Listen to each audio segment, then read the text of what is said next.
सबको happy ending ही पसंद है ना? पर ऐसा हमेशा तो नहीं होता।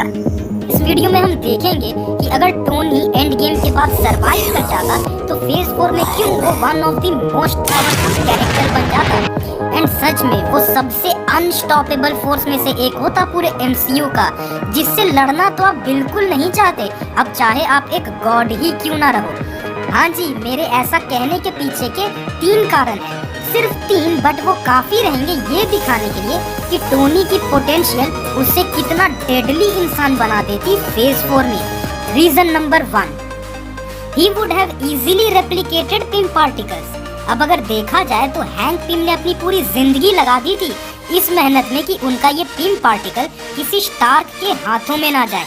हैंक पिम हमेशा कहते थे किसी स्टार्क पर भरोसा मत करना। तू कौन है बे? कमाल है यार। मैं एंड गेम में जब टोनी को ये मिल ही चुकी थी तो जरा सोचो कि अगर टोनी एंड गेम के बाद सरवाइव कर जाता तो वो पिम पार्टिकल्स को आसानी से रेप्लिकेट कर देता अपने सूट में इस्तेमाल करने के लिए। एंड अगर आपको लगे कि वो ऐसा कैसे कर लेता तो मैं बता दूं कि आपको एज ऑफ अल्ट्रॉन मूवी याद होगी। उस मूवी में जार्विस एक इन्फिनिटी जेम के बनावट को बस रीड नहीं कर पाया था, बट ये जरूर रीड कर दिया था कि ये जेम खुद में एक सेंटिएंट कॉन्शियसनेस है, कुछ ऐसा जो एक सुपर कंप्यूटर से भी कहीं ज्यादा उन्नत और ताकतवर है। वही आयरन मैन 2 में तो जार्विस पूरे एक नए एलिमेंट के मॉलिक्यूलर स्ट्रक्चर को एनालाइज कर दिया था कि आर्क रिएक्टर के लिए एक नया एलिमेंट किस तरह बनाया जा सकता है। एंड एक आइसोलेटेड घर में जब टोनी एक नया तत्व का संरचना कर सकता है तो एंड गेम में जितनी टेक्नोलॉजी उसके पास थी टोनी को बस कुछ हफ्ते लगते पिम पार्टिकल को रेप्लिकेट करने में। एंड यही रीजन था कि हैंक पिम एक स्टार्क से इतना डरता था। Reason number 2, he would have fitted a time machine in his armor।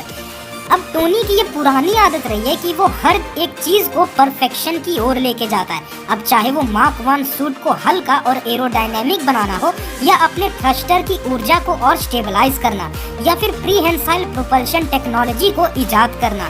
साथ ही हमने ये तक देख रखा है कि एज ऑफ अल्ट्रॉन मूवी में हेलेन जो टोनी के आर्मर्स का मजाक उड़ाती है इस घमंड में कि उसने जो रीजनरेशन क्रेडल बनाया है वही आने वाला कल है। यही आने वाला कल है टोनी, तुम्हारा भद्दा धातु का सूट भंगार में बिकेगा। हाँ, यही तो मेरा प्लान है।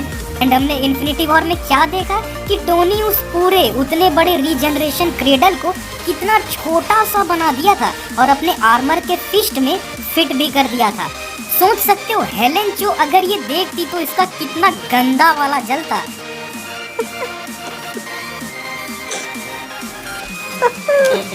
तो ये चीज हमें ये दिखाती है कि कोई भी चीज जो टोनी को इम्प्रेस कर जाती है वो उन्हें अपने आर्मर्स में और कॉम्पैक्ट बना के इस्तेमाल जरूर करता है।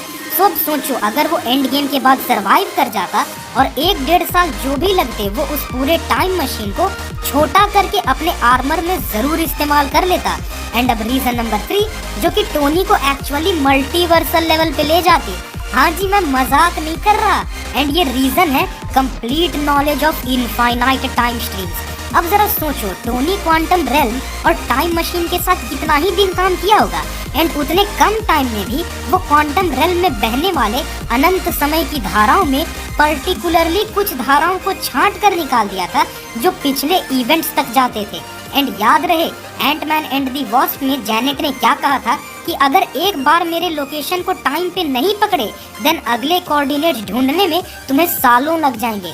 वहीं एंड गेम में टोनी और कैप्टन टाइम के एक कोऑर्डिनेट में फेल होने के बाद सिर्फ कुछ सेकंड में टोनी टाइम का अगला कोऑर्डिनेट ढूंढ लेता है कि सब कोई टाइम सेट करो बे, हमें अब और पास्ट में जाना है। यानी क्वांटम रेल्म में कोऑर्डिनेट्स ढूंढना भाई बंदे के लिए कोई बड़ी बात नहीं थी। तो अब जरा सोचो वो इतने कम टाइम में भी ये सब जब कर चुका था तो अगर वो अगले कुछ साल क्वांटम रेल्म को डेडिकेट कर देता तो वो क्वांटम रेल्म में बहने वाली उन अनंत धाराओं का मैप बना के धर देता with each and every location. And ऐसा कैसे हो सकता है उसका भी एक रीजन बताता हूँ।